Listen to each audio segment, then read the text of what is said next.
Hey guys, I'm your boy Nick with Pick 'em Mate. Today we're gonna be talking about this DanaWhite Contender Series week 10. This is the last week of DanaWhite Contender Series, guys. Sadly, I'm kind of sad that this is the last week. We're gonna see some fights on Tuesdays. I was always looking forward to Tuesdays because this makes the Tuesdays so much more exciting for us. After UFC fights on the weekend, you get to see more fights on Tuesdays. So it's kind of sad that this is the last week, but at least we get one more week of DanaWhite Contender Series. So I'm pretty happy about that, but let's get right into it, guys. First fight, we're gonna break down this fight on this video. Then I'm gonna do another video for the next fight. First up, we have Davi Bettincourt Costa taking on Lucas Rocha, guys.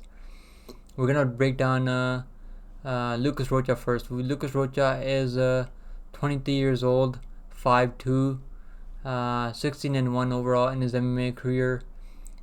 His only loss came by KO. Knockout in the first round. He got slapped by a left hook. Let's talk about his skills, guys. Lucas Rocha already broke this fight down last week. This fight was supposed to happen at flyweight last week on the week 9 of the DanaWhite Contender Series, but Lucas Rocha missed weight by 6 pounds, I think it was, and now they're moving this fight up to bantamweight. They're giving both of these guys chances to they don't have to cut weight now. I mean, it wouldn't have been good for Davi Costa to go back and go through the weight cutting process all over again just because his opponent missed weight. So I'm glad they moved it up to bantamweight. I mean, we're probably gonna get a much better fight now from both guys. They don't have to drain themselves to make that weight again. Let's talk about Lucas Rocha, guys. Lucas Rocha has good stand-up skills. He will throw elbows, kicks, and head kicks, everything. I mean, this dude was willing to just throw everything out there. He's very dangerous on the feet. I mean, he has very good power on and everything he throws. He's trying to knock you out with everything he's throwing out there. He has not shown the best takedown defense though, and that's where I think this fight's gonna be. That's where it's gonna be decided. His takedown defense is very questionable. He gets taken down pretty easily from his lower level opponents. But it does seem like he's working on his defending his takedown defense. I mean, he's working on his takedown defense, and it looks like he's when he does get taken on, he knows how to stay safe and not get submitted by guys. He will control. He will attack hand control and try to dig underhooks now. In the last couple of fights, he has been showing that he's making improvements in this area.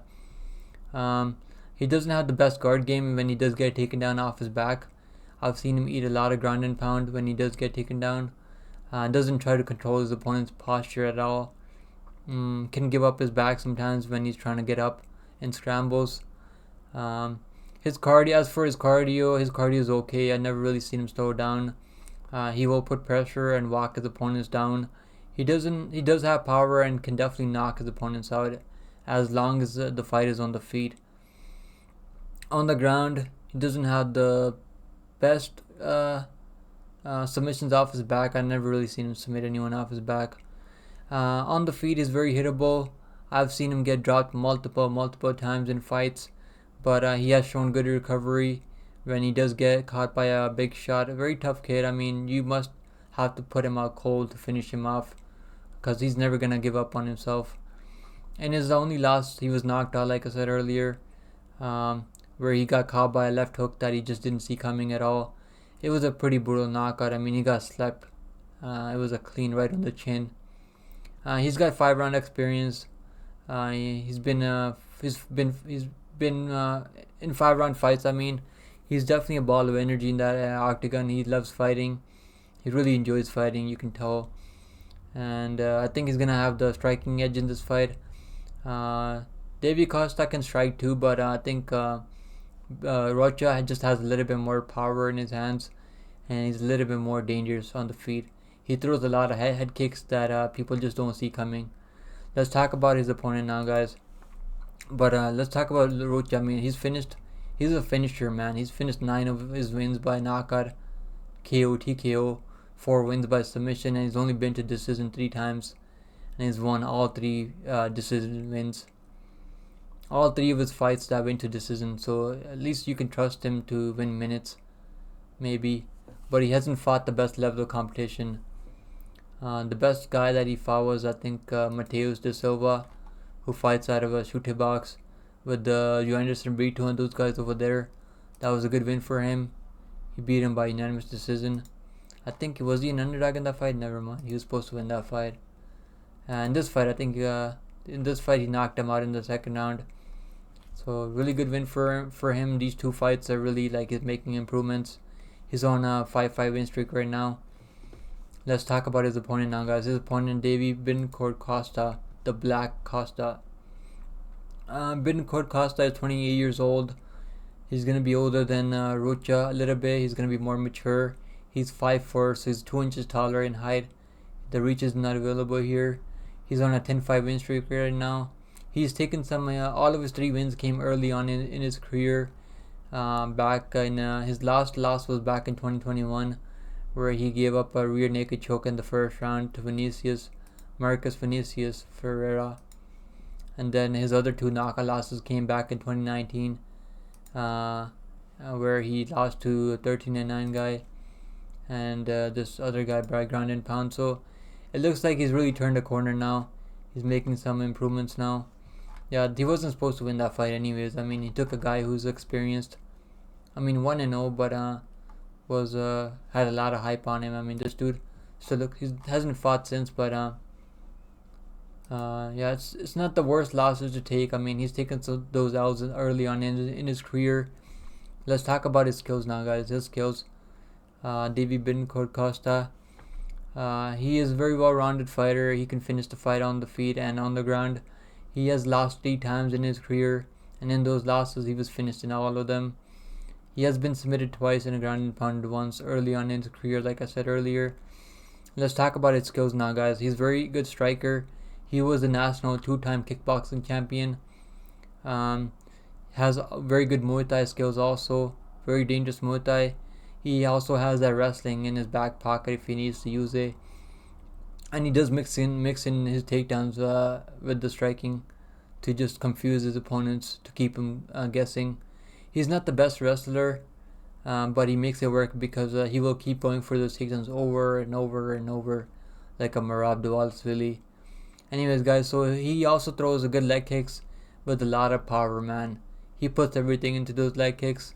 You can hear him hear those leg kicks land. He's more than willing to trade in the pocket with his opponents. He welcomes a firefight. He's more than willing to brawl it out. He does get dropped in fights. I've seen him get dropped, but he has good recovery now. It really looks like he's working on his conditioning. He's got good cardio. I never really seen him slow down in fights. He will change levels and go for takedowns, but they aren't super clean. Sometimes he will shoot from far away, which you don't want to see from him. In his last fight, he fought in Shuto, Brazil, main event 5-round fight. He was chipping away with the leg kicks in the first round, I think it was.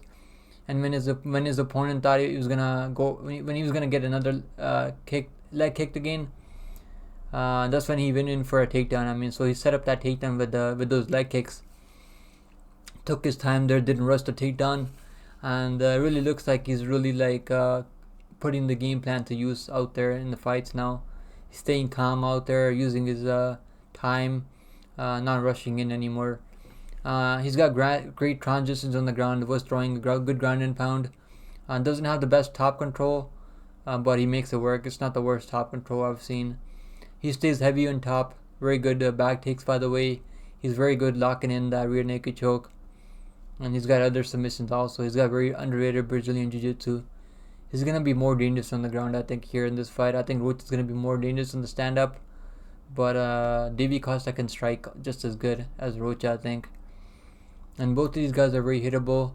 I don't know. I don't think this fight goes over 2.5 rounds. I think someone's getting served here. I think someone will get finished here. I'm gonna pick my boy Bittencourt Costa. I think he's just a little bit more mature, and I just fought a better level of competition in my opinion. And I'm gonna take the Davi Costa. He was an underdog last week, but it looks like now, like most people are picking Costa. Most people were picking Rocha last week. Over 80% people were picking Rocha last week. But it feels like people are really they realize that Bittencourt is the more disciplined fighter in this fight. Okay, guys, that's my pick. I'm gonna pick. We're picking Davi Costa by second round submission, guys. All right, guys, that's it for this video. I'm gonna be making the next fight predictions video for the next fight on the DanaWhite Contender Series. So stay tuned, guys. I'll add it to this video at the end so you guys can watch the next video. I'll see you guys in the next one. Thank you for watching, guys.